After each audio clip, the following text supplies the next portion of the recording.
My name is Blair Fowler. I'm 29 years old. And last week, I watched my mother's entire career collapse because of one photograph she forgot to destroy. You've probably seen her, Victoria Fowler, the perfect mom. 500,000 followers hanging on her every word about raising children with love, patience, and grace.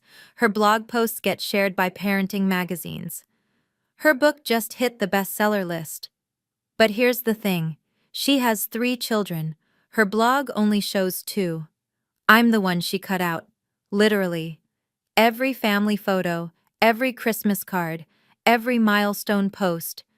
There's always a cropped edge where I used to be. Last week, a reporter wanted to interview the perfect family. Mom agreed. She thought she had everything under control. She didn't know I still had the originals.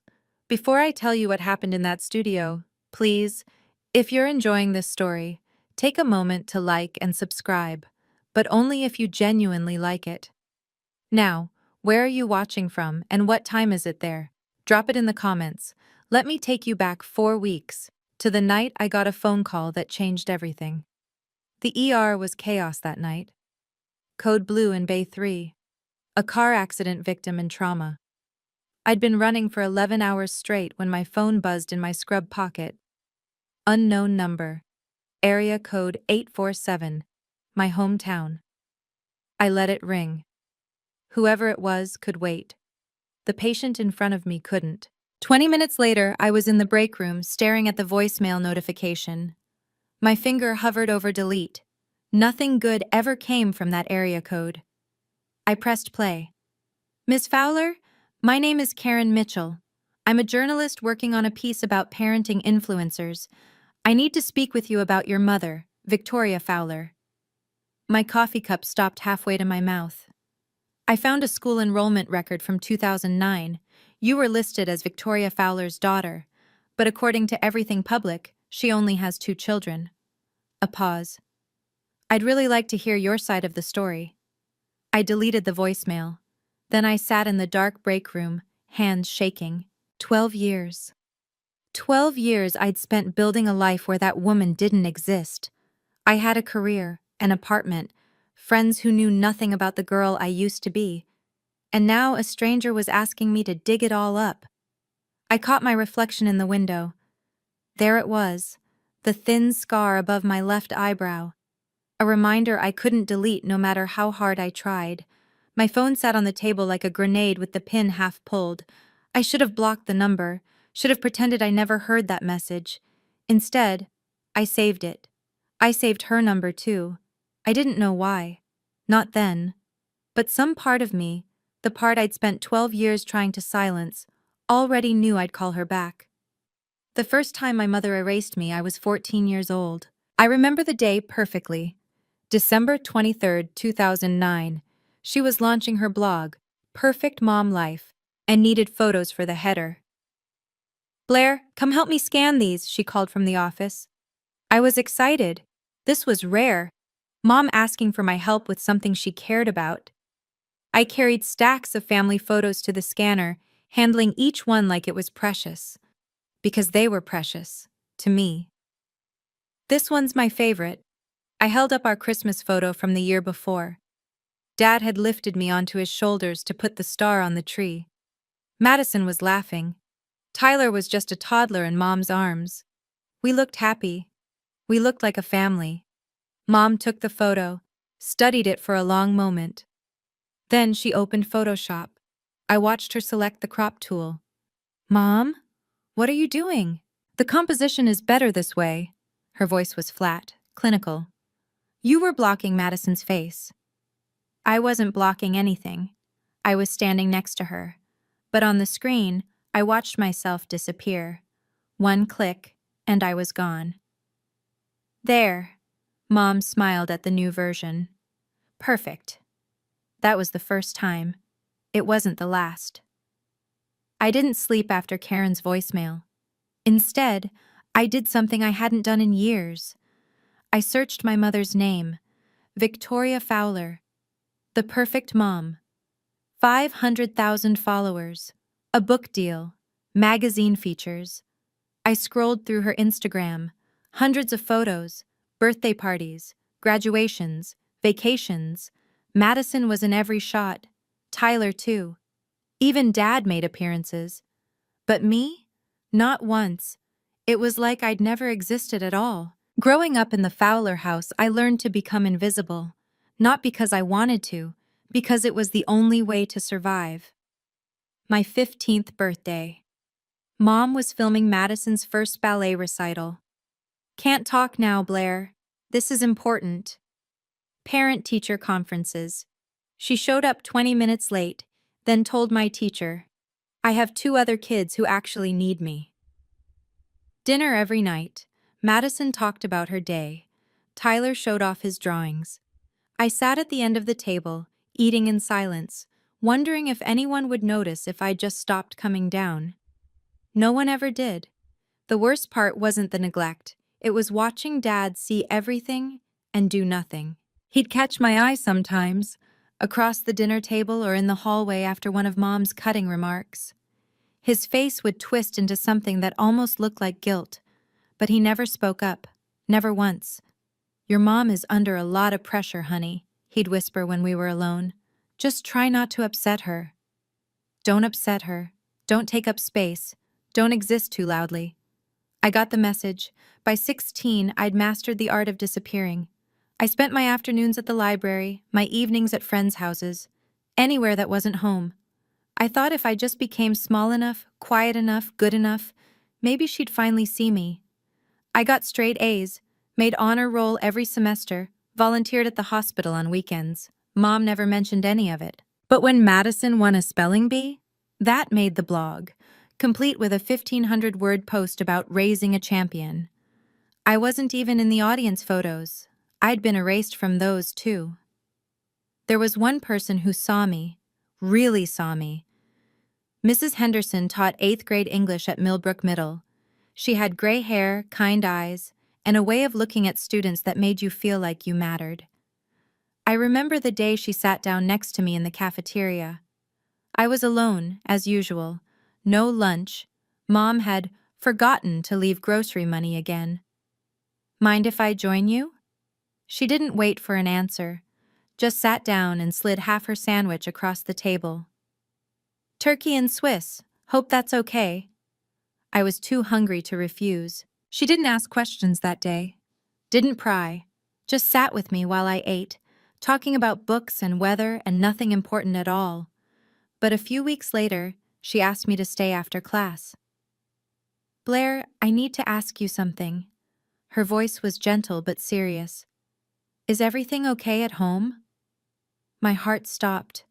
I wanted to tell her everything, about the photos, the silence, the way Mom looked through me like I was made of glass. But I could hear Mom's voice in my head. What happens in this house stays in this house. I'm fine, Mrs. Henderson. I forced a smile. Really? She looked at my wrist, at the bruise I'd been hiding under my sleeve. Mom had grabbed me too hard the night before, angry about something I couldn't even remember now. Mrs. Henderson didn't push, but I saw her write something in a notebook after I left. I didn't think about it again. Not until years later, when I learned what she'd actually done. She tried to save me. She filed a report, but someone made sure it disappeared, just like me. I left home the spring of my junior year. Not ran away. Left. There's a difference. It started with good news. Great news, actually. I'd been accepted into an accelerated nursing program, early admission, full scholarship, my ticket out. I ran home with the letter clutched to my chest. For one stupid moment, I thought maybe this would be the thing that finally made her proud. Mom was in the living room, camera pointed at Madison. Teaching Madison to bake, our mother-daughter tradition, was written on a whiteboard behind them. Mom, I got in. I held up the letter. Full scholarship, the nursing program at State. She didn't look up from the viewfinder. That's nice, honey. I'm busy. But this is... Madison, sweetheart, stir the batter slower. Perfect. I stood there for 2 hours, waiting for a break, waiting for her to acknowledge that her daughter, her first daughter, had just achieved something worth celebrating. She never did. When the recording finally stopped, I tried again. "Mom, please, can we just talk for 5 minutes?" She sighed. The kind of sigh that made me feel like a burden just for existing. "You want to know why I don't make time for you, Blair?" She finally looked at me. "Maybe if you were easier to love, I'd try harder." The words hit like a physical blow. I didn't cry, didn't scream, just walked upstairs, packed a backpack, and left. No goodbye, no dramatic exit. I just walked out the front door at 11 p.m. and never came back. Nobody came looking. The next morning, Mom posted a video. "Self-care Sunday with my amazing kids." Madison and Tyler were in it. I wasn't. I hadn't existed to her for years. Now it was official. 2 days after Karen's voicemail, I still hadn't called back. I told myself I didn't want to. That digging up the past would only hurt me. That I'd built a good life and didn't need to blow it up for some journalist's exposé. But the truth, I was terrified. Terrified that if I started talking, I wouldn't be able to stop. Terrified that no one would believe me. Terrified that maybe, just maybe, Mom was right. Maybe I really was too damaged to love. Then came the shift that changed everything. I was checking vitals on Mrs. Patterson, a 73-year-old recovering from hip surgery. Sweet woman, sharp eyes. "You have kids, honey?" she asked while I adjusted her IV. "No, ma'am." "Family?" I hesitated. "It's complicated." She patted my hand. "Complicated means there's a story worth telling." Her words stayed with me through the rest of my shift. Worth telling. Was my story worth telling? At 11 p.m., I sat in my car in the hospital parking lot, Karen's number on my screen. 12 years I'd been running. What if running was the thing keeping me stuck? I pressed call before I could change my mind. She answered on the first ring. "Blair Fowler? You've been waiting for this call." "I have." No pretense, no small talk. "I'm not writing a puff piece. I'm investigating influencers who build brands on lies. Your mother is on my list." "Why her specifically?" "Because she claims to have 2 children, but I have documents that suggest otherwise." A pause. "I found your school records, Blair. Your medical records, too. You existed. And someone went to a lot of trouble to make sure the world forgot." My hands were shaking. "What exactly do you want from me?" "The truth. And any evidence you might have." Evidence. I thought of the box in my closet. The one I hadn't opened in 12 years. "We should meet." The box was exactly where I'd left it. Top shelf of my closet, behind winter coats I never wore. Written in black marker. 2009, do not open. I'd carried that box through 6 apartments, 3 cities, and 1 very bad breakup. Never once opened it. Never even looked inside. Until now. The cardboard was soft with age. I cut through the packing tape with scissors, hands steady despite everything. Inside, my high school diary. A few paperback novels. A friendship bracelet from a girl whose name I couldn't remember. And a manila folder. My heart stopped when I saw it. I'd forgotten. Somehow, impossibly, I'd forgotten that I'd taken these photographs. Dozens of them. The originals, the ones Mom had scanned before her edits. Christmas 2008, the 4 of us in front of the tree. Me standing next to Madison, both of us laughing. Easter 2007, family brunch at Grandma's house. I was holding baby Tyler. Mom's birthday, 2009. The whole family gathered around her cake. I was the one who'd made it. I spread them across my bed, then pulled up Mom's Instagram on my phone. The same photos, but different. Every single one had been cropped. I was surgically removed from each shot, as cleanly as if I'd never been there at all. Then I found the email, printed out, folded, shoved at the bottom of the folder. I didn't remember saving this either. From victoria.fowler@gmail.com to diane.russo@brightliterary.com. Date March 15, 2012. Regarding the family branding, I want to be clear, I have 2 children. Please never mention the name Blair in any materials. She is not part of this narrative. I read it 3 times. She is not part of this narrative. I hadn't been forgotten. I'd been erased on purpose. And now I had proof. We met at a coffee shop 3 towns over. Neutral territory. Karen was younger than I expected, late 30s maybe. Sharp features, sharper eyes. She ordered black coffee and got straight to business. I need to know why you're doing this, I said. Why this story? Why my mother specifically? She stirred her coffee, didn't drink it. My best friend in college, Jenna, her mom was a mommy blogger too, before that was even a thing. Karen's voice was steady, but I caught the crack beneath it. Picture-perfect family. Inspirational posts about raising daughters with grace and kindness. I waited. Jenna took her own life our junior year. I'm so sorry. The comments on her mom's blog that day were all the same. So sorry for your loss. You were such an amazing mother. Karen finally looked at me. Nobody knew her mom hadn't spoken to her in months. Nobody knew she'd told Jenna she was too much work. I felt sick. I'm not asking you to destroy your mother, Karen said. I'm asking you to tell your truth. What she does with that truth is on her. I reached into my bag and pulled out the folder. I have photos, originals, and the versions she posted. I spread them on the table. And there's this. I handed her the email. Karen read it once, then again. Her expression didn't change, but I saw her grip tighten on the paper. She is not part of this narrative. This is... She exhaled slowly. This is exactly what I needed. There might be more. I told her about Mrs. Henderson, about the report that disappeared. Karen looked at me with something that might have been respect. Are you ready for what happens next? I thought about that 14-year-old girl watching herself get cropped out of existence. I've been ready for 12 years.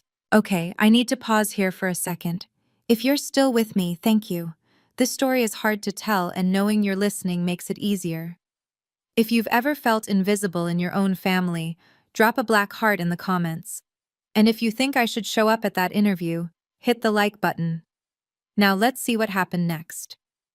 3 days later, Karen sent me a link. You need to see this. I clicked through to Mom's Instagram. New post, pinned to the top of her feed. Announcement.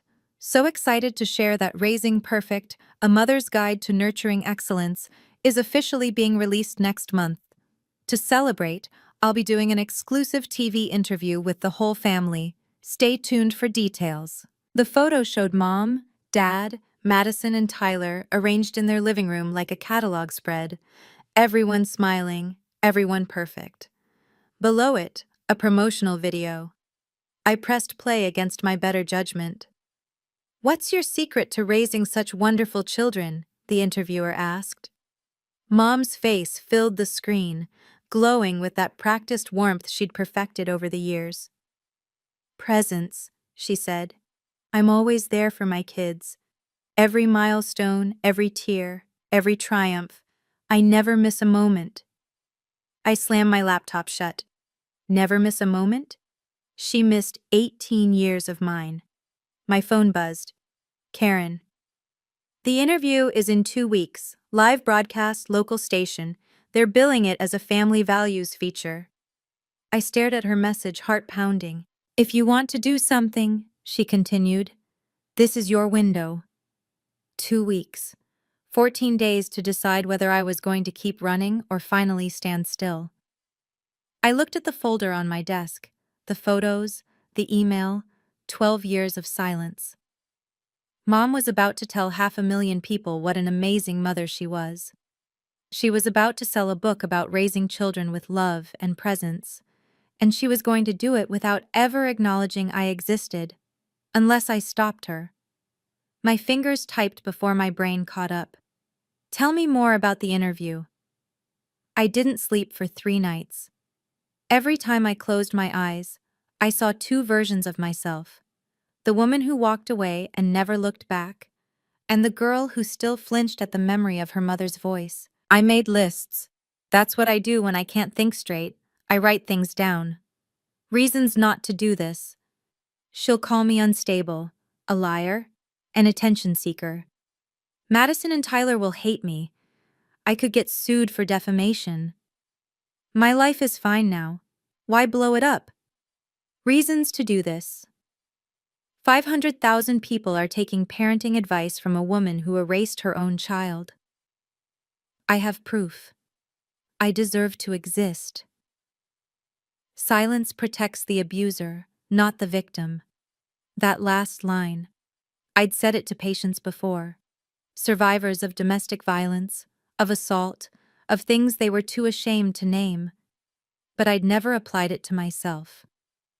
I called Megan at 2 a.m. She's been my best friend since nursing school, the only person who knows even half my story. Am I crazy for considering this? That depends. Her voice was groggy but patient. What would you tell a patient who'd been abused and had a chance to speak up? I didn't hesitate. That their story matters, that silence only protects the person who hurt them. Then take your own advice, Blair. What if I'm just being petty? Megan laughed. Actually, laughed. Petty is keying someone's car. This is reclaiming your existence. There's a difference. I hung up and stared at the ceiling until dawn. By the time the sun came up, I'd made my decision. I wasn't doing this for revenge. I wasn't doing it to destroy her. I was doing it for the 14-year-old girl who was told she was too hard to love. She deserved better than silence.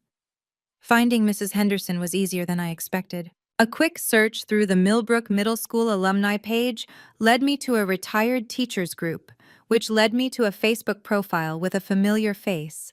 Still kind, still warm, just a few more lines around the eyes. I called the number listed before I could lose my nerve. Mrs. Henderson, this is Blair Fowler. You probably don't... Blair! Her voice broke on my name. Oh my God, Blair! 20 minutes later, I was in my car, driving 3 hours to my hometown for the first time in 12 years. Her house was small and cozy, walls lined with books and photographs of smiling students. She hugged me the moment I walked through the door. A real hug, the kind that says, I see you. I've thought about you so many times, she said, pouring tea with shaking hands. I always wondered what happened, if you were okay. I'm okay now. It felt strange to say it and mean it. But I need to ask you about something, from back then.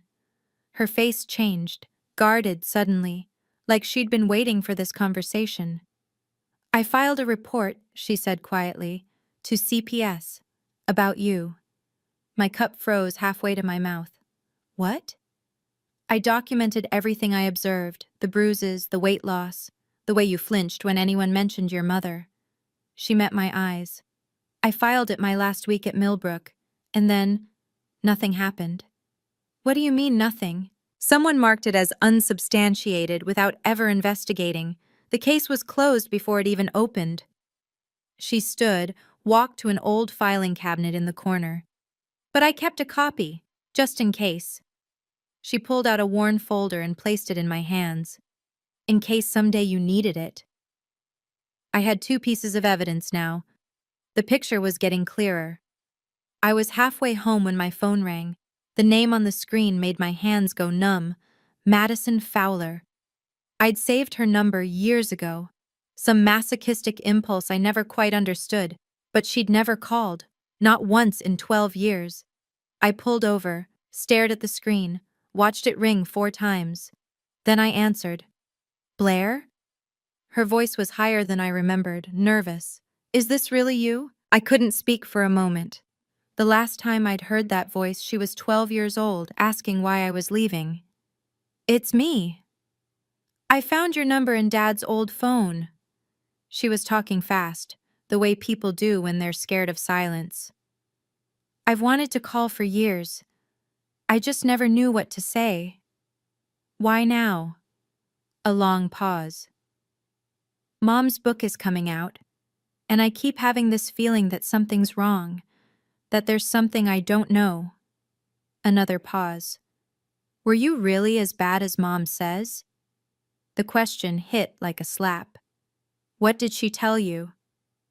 That you were troubled, that you ran away because you couldn't handle our family's values, that we shouldn't talk about you because it hurt Mom too much. I gripped the steering wheel so hard my knuckles went white. None of that is true, Madison. Then what is true? I thought about the folder in my passenger seat, the photos, the email, Mrs. Henderson's report. I think you should ask Mom that question, I said carefully, and watch her face when she answers. Silence stretched between us. Will I see you again? Madison's voice was small now, young. Maybe. I meant it. But there are some things that need to happen first. I hung up knowing full well that Madison would go straight to Mom. The clock was ticking now. The cease and desist arrived the next morning. I stared at the email, reading it 3 times to make sure I wasn't hallucinating. Cease and desist. Notice, defamation, harassment, and tortious interference. Dear Ms. Fowler, Dear Ms. This firm represents Victoria Fowler regarding your recent communications and activities. My mother had lawyered up. Before I'd even said a word publicly, she was already building her defense, but that wasn't the worst part. I opened Instagram to find Mom's latest story, a soft focus video of her looking tearfully into the camera. Some people from my past are trying to destroy what I've built, she said, voice trembling just enough to seem authentic. I don't know why. I've only ever tried to be a good mother. Please pray for my family during this difficult time. The comments were already flooding in. Stay strong, Queen. Jealous people always attack success. We love you, Victoria. Don't let the haters win. She was controlling the narrative, getting ahead of whatever I might say by painting herself as the victim before I could even open my mouth. I called Karen immediately. She's making me look like the villain before I've done anything. That's what narcissists do. Karen's voice was calm, unsurprised. But she doesn't know what we have, and she doesn't know about the interview. What interview? I've been in contact with the station doing her book launch segment. They want a family values piece. I mentioned I might have a family member with a different perspective. My heart stopped. You didn't. I did. They're interested. A pause. But you'd have to agree to appear, live, in front of cameras. The cease and desist was still open on my laptop. I thought about the 14-year-old girl who was told to be quiet. Set it up. The night I committed, I stood in front of my bedroom mirror trying on outfits like I was preparing for battle.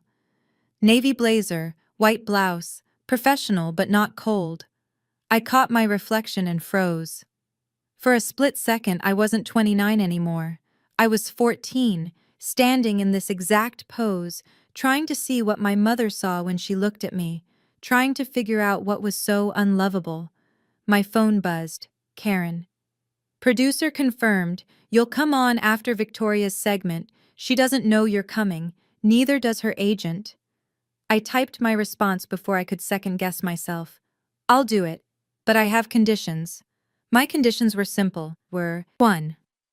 This wouldn't be a Jerry Springer ambush. Professional and factual only. 2. Victoria would have a chance to respond to everything I said. I wasn't interested in a one-sided takedown. 3. Madison and Tyler were off limits. They were victims too, in their own way. 4. I would only state facts I could prove. No accusations I couldn't back up with evidence. Karen called me 10 minutes later. You're protecting the family that hurt you. I'm protecting my integrity, I corrected. If I stoop to her level, I become her. Silence on the other end. You know this might not work, right? Karen's voice was gentle. She spent 12 years building this narrative. You're walking in with a folder and hoping the truth matters. The truth does matter. I looked at the folder on my desk, the photos, the email, Mrs. Henderson's report. And if it doesn't, at least I'll finally know. I sent my RSVP to the producer that night. Point of no return. In 2 weeks, I would look my mother in the eye for the first time in over a decade. And this time, she wouldn't be able to edit me out. The knock came at 10 p.m., the night before the interview. I wasn't expecting anyone. Megan was on shift. Karen was prepping final details. I'd planned to spend the evening reviewing my notes and trying not to throw up. I opened the door. Tyler stood in the hallway, 21 years old now, taller than I remembered, red-eyed, like he'd been crying. "Madison told me," he said without preamble, "about the interview tomorrow. I had to come." I stepped aside to let him in, still too shocked to form words.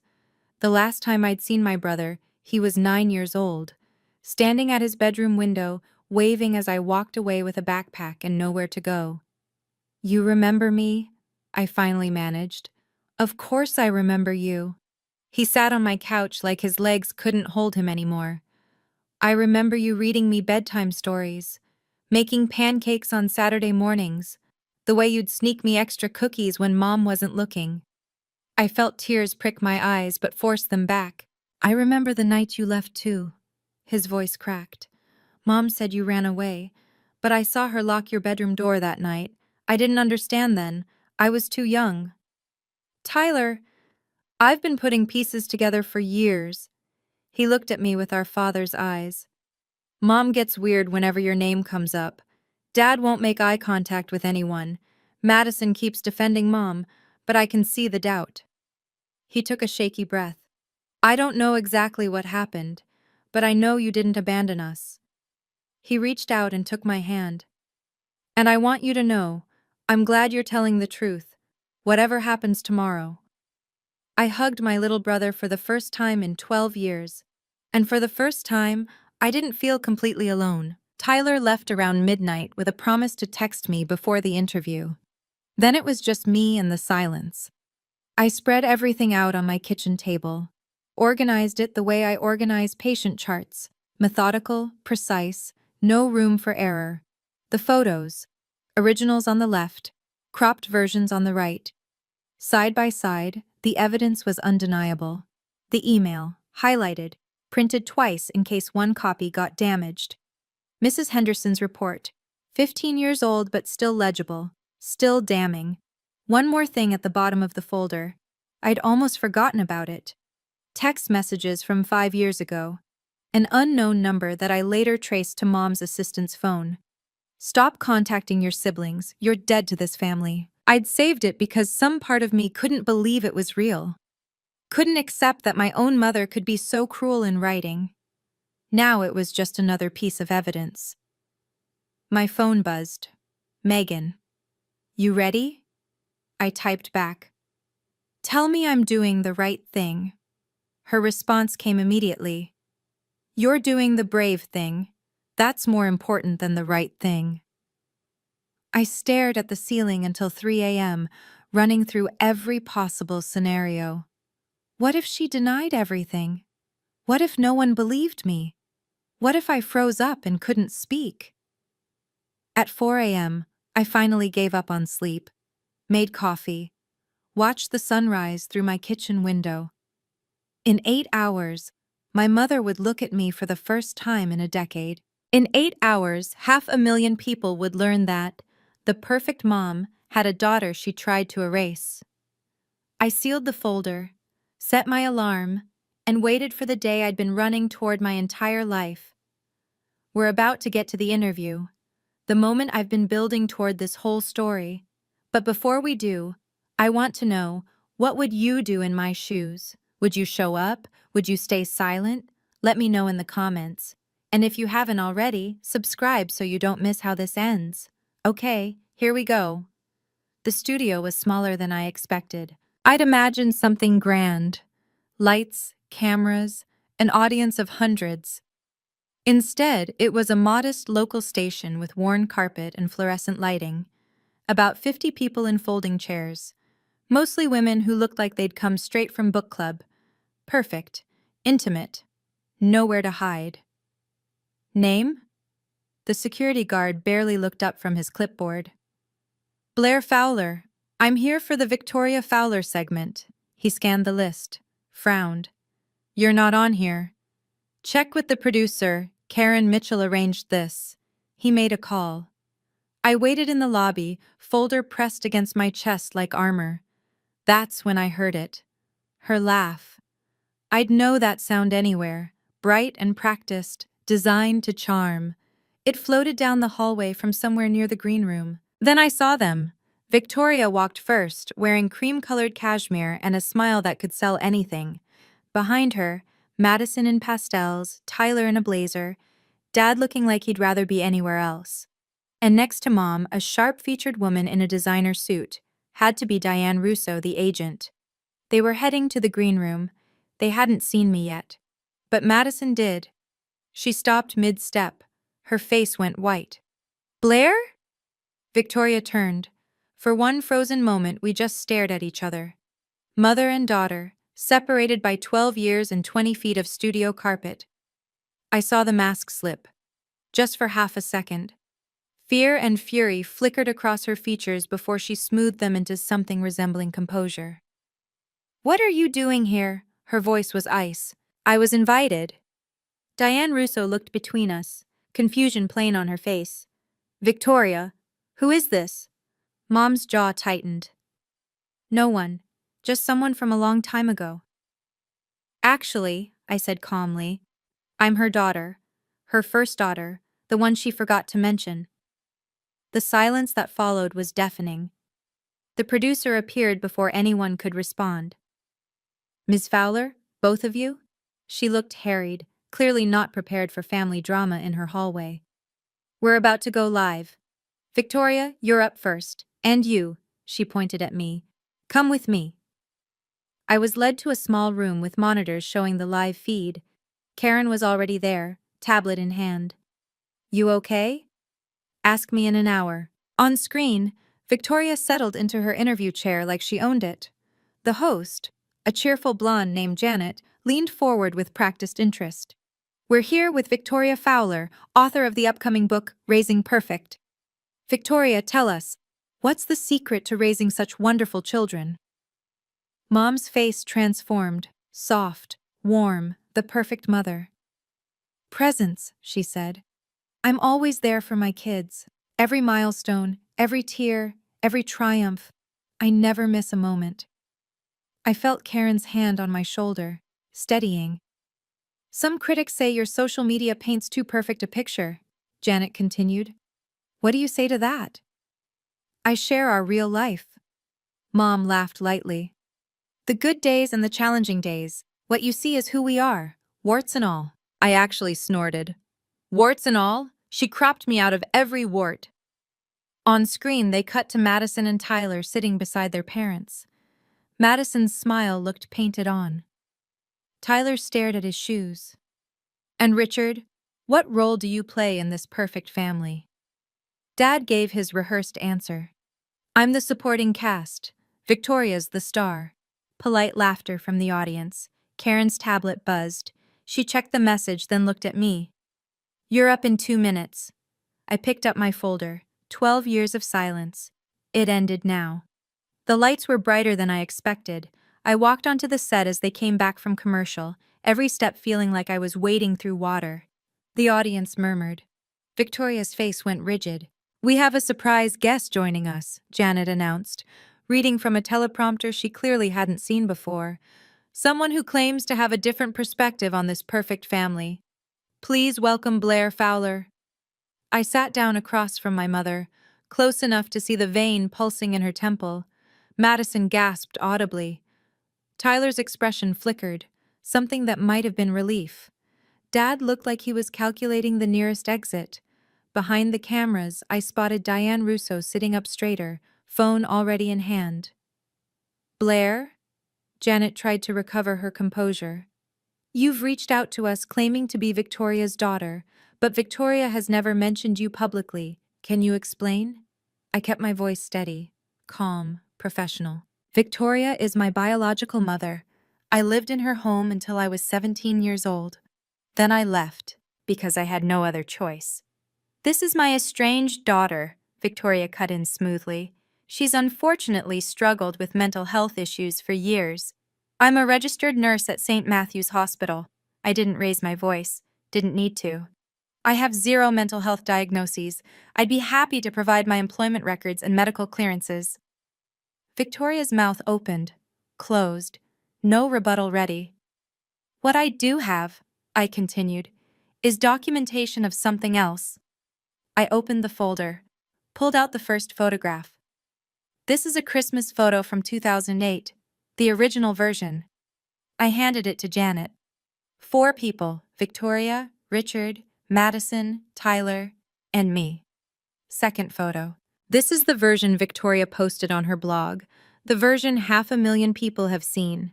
Janet held them up to the camera. Her eyes widened. The audience gasped. 3 people in the second photo.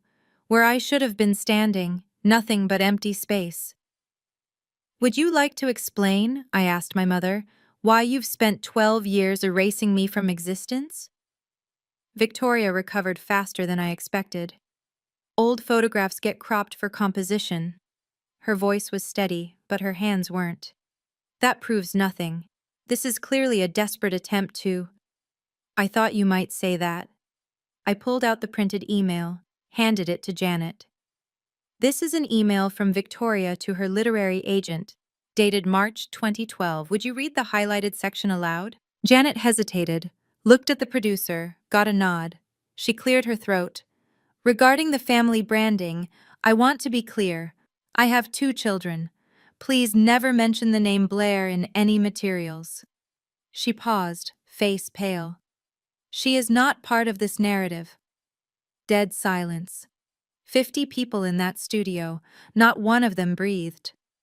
That email was taken out of context, Victoria started. What context makes "she is not part of this narrative" acceptable? I kept my voice level, almost gentle. What context erases your own daughter? Movement in my peripheral vision. Diane Russo was on her feet, already heading toward the exit with her phone pressed to her ear. There's one more thing. I pulled out the final document. When I was in 8th grade, my teacher filed a report with Child Protective Services.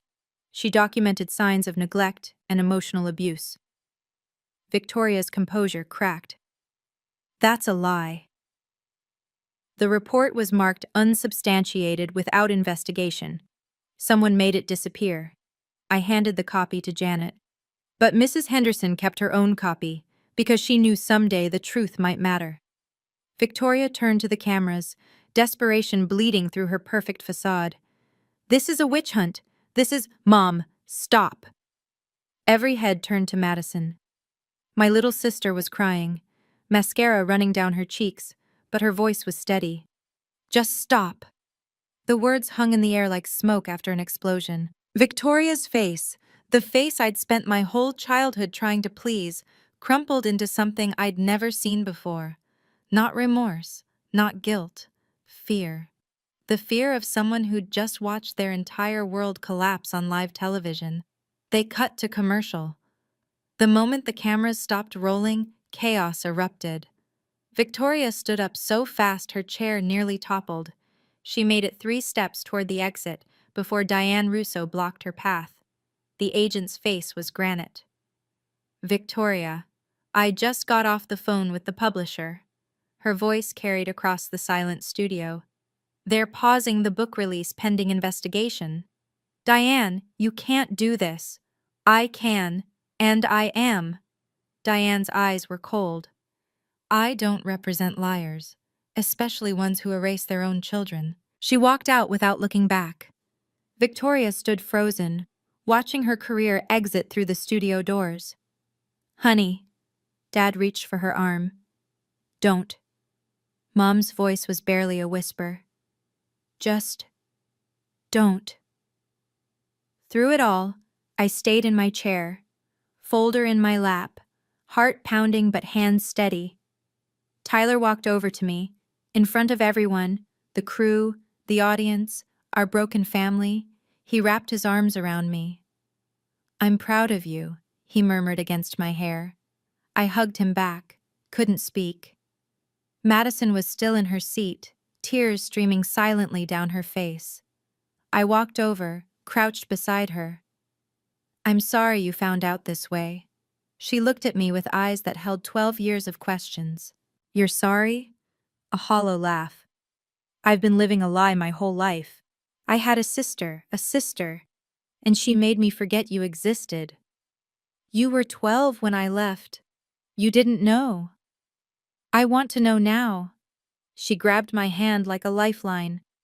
"Everything. Can we talk? After?" "I'd like that." Janet approached me as the audience filed out, shell-shocked. "That was unprecedented." She shook her head. "Are you okay?" I looked at my brother beside me, my sister holding my hand. For the first time in 12 years, I wasn't invisible. I'm still standing. That's more than I expected. By midnight, I was trending. The perfect mom spread across social media like wildfire. Twitter, TikTok, Instagram, every platform had its own version of what happened. Parenting influencer Victoria Fowler's secret daughter speaks out. The perfect mom's imperfect secret, daughter she erased for 12 years, confronts her live on TV. Who else is lying to us? Internet questions, all mommy bloggers after viral interview. I watched mom's follower count like a stock ticker. Down 5,000, 10,000, 20. Karen's article dropped at 6 a.m. Full story, the photos, the email, Mrs. Henderson's statement. By noon, every major outlet had picked it up. My phone wouldn't stop buzzing. Colleagues, "OMG Blair, I had no idea." High school classmates, "I always knew something was off with your family." Complete strangers, "Your story gave me the courage to speak up about my own mother." That last one stopped me. I read it 3 times. Megan came over that evening with takeout and a bottle of wine. "How do you feel?" I stared at the ceiling, too exhausted to lie. "I don't know yet. Ask me in a week." My phone buzzed again. Text from Tyler. "I'm proud of you. Mom's locked herself in the bedroom and won't come out. Dad's drinking in the garage." Then another message. Unknown number. "You'll regret this." No signature. But I knew who it was from. I showed Megan. She rolled her eyes. "Threatening texts? Really? After everything that just happened?" I blocked the number without responding. Maybe she was right. Maybe I would regret this. But as I scrolled through message after message from people who'd finally been seen, who'd finally been believed, I couldn't bring myself to care. I'd been invisible for 29 years. Not anymore. Victoria's video dropped 3 days later. She was sitting in her living room, perfectly lit, of course, even in crisis. Tears streamed down her face as she spoke directly into the camera. "My family has gone through something unimaginable," she began, voice trembling. "My eldest daughter Blair and I have had a complicated relationship. I made mistakes. I'm not perfect. No mother is.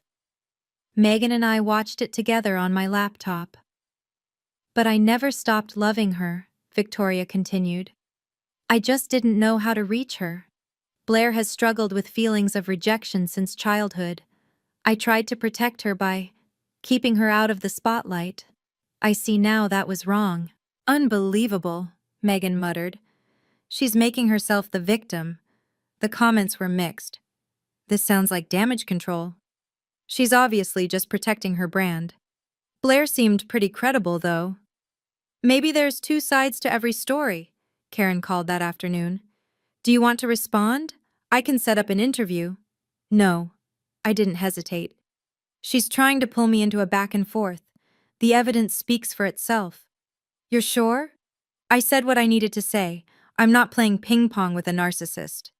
I hung up and stared out my window at the city lights. Part of me, the little girl who still remembered making Mother's Day cards that never got hung on the fridge, wanted Victoria's video to be real, wanted to believe she'd changed, that maybe, finally, she actually regretted something. But her tears weren't for me. They were for her lost followers, her canceled book, her shattered image. I went to bed early that night, cried for an hour in the dark, not for myself, for the mother I never had, and the one I was finally learning to let go. Madison showed up at my apartment 5 days after the interview. No warning, just a knock at the door and my little sister standing there with red-rimmed eyes and a cardboard box. "I found these in the attic," she said, "hidden behind Mom's college stuff. More photos, more evidence. Pictures I'd never seen, birthday parties where I was clearly present, school events where I was standing right next to Madison. All of them cropped in the public versions, all of them proving again and again that I wasn't making any of it up. We sat on my couch for hours, spreading photographs across the cushions like pieces of a terrible puzzle. "Tell me everything," Madison said, "from the beginning." So I did. The cropping, the silence, the dinner tables where I sat invisible, the day I left and no one came looking. Madison cried the entire time. "I thought I had the perfect childhood," she whispered. "Now I don't know what was real." "Your childhood wasn't fake, Madison." I took her hand. "Mom's love for you wasn't fake. It's just, I wasn't included in it." "Why?" Her voice cracked. "Why you and not me?" I'd asked myself that question 1,000 times. I think I reminded her of a time she wanted to forget. Before the blog. Before the perfect mom. I saw her when she was struggling. When she wasn't perfect. I squeezed her hand. She never forgave me for being a witness to her flaws. "That's so messed up." "It is. But you didn't do anything wrong. And I don't want you to carry guilt for being loved." Madison wrapped her arms around me. A real hug. The first one she'd given me since she was 12 years old. "Can we start over?" she asked. "I want to know my sister." "I'd like that too." My father called 2 weeks after the interview. I almost didn't answer. But something in me, maybe the part that still remembered him teaching me to ride a bike, pressed accept. "Can we meet?" His voice was hoarse, exhausted. Just us. I chose a coffee shop across town, public enough to feel safe, private enough for hard conversations. He looked like he'd aged 10 years, wrinkled shirt, unshaven face, eyes that wouldn't stay still. "I owe you an apology," he said before I could even sit down. 12 years too late." I waited. "I knew what your mother was doing." The words came out like they'd been trapped for years. "I watched her crop you out of photos. I heard her tell you that you were hard to love, and I did nothing." "Why?" He stared at his coffee, unable to meet my eyes. "Because I was weak. Because confronting Victoria meant confronting myself.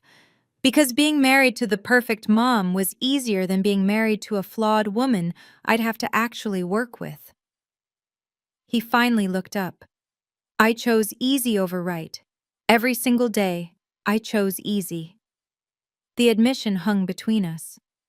"I'm not asking for forgiveness." His voice broke. "I don't deserve it. But I want you to know, it wasn't you. It was never you. You were the best thing in our family, and I threw you away." I studied the man who'd been my father for 17 years, the man who'd watched me suffer and never once intervened. "I don't know if I can forgive you," I said finally. "Maybe someday. Maybe never." He nodded, accepting. "But thank you for finally saying it." He left money on the table and walked out without looking back. I sat there for another hour, alone with my coffee and the weight of everything unsaid. The call came exactly 1 month after the interview. I was making dinner, something I'd actually started enjoying now that I had people to cook for. Madison came over twice a week, Tyler on Sundays. My phone lit up. Victoria Fowler. I stared at it for 3 rings. 4, 5. Then I answered. You destroyed everything I built. No hello, no preamble, just her voice, cold and cracking. No. I turned off the stove. You destroyed it yourself. I just showed people what you'd hidden. I gave you a home, food, and education. You gave me just enough to survive while making me feel like nothing. I kept my voice calm, refused to let her drag me into screaming. That's not parenting, that's barely tolerance. Silence stretched between us. You don't understand. Her voice shifted, smaller now, almost vulnerable. When I look at you, I see every failure I ever had, every time I wasn't good enough. You were proof I wasn't the mother I wanted to be. So you erased me instead of working on yourself. Maybe. A long exhale. Maybe that's exactly what I did. I waited for more. An apology. An explanation. Something. It didn't come. I don't need your apology anymore, I said finally. I don't need you to validate my existence. I know I exist, I know I matter, whether you admit it or not. You sound like you've moved on. I'm getting there. More silence. Goodbye, Mom. I hung up before she could respond. Stood in my kitchen for a long moment, waiting for something. Anger, grief, satisfaction. What I felt instead surprised me. Peace. Not happiness, not closure exactly. Just quiet. The war was over. I'd survived it. 6 months later, I barely recognized my own life. Victoria's blog was gone, deleted, along with years of perfect family content. Her book deal evaporated. The followers who once hung on her every word had moved on to the next scandal. Last I heard, she'd started therapy. Whether she actually believed she needed it or just wanted the optics, I didn't know. Didn't really care anymore. She and Dad were separated, heading for divorce. Madison moved to a city 40 minutes from me. She calls every Sunday, sometimes twice. We're learning to be sisters. Real sisters. Not the cropped-out fantasy version Mom created. I'm starting therapy too, she told me last week. Processing the fake childhood thing. That's healthy. I learned from the best.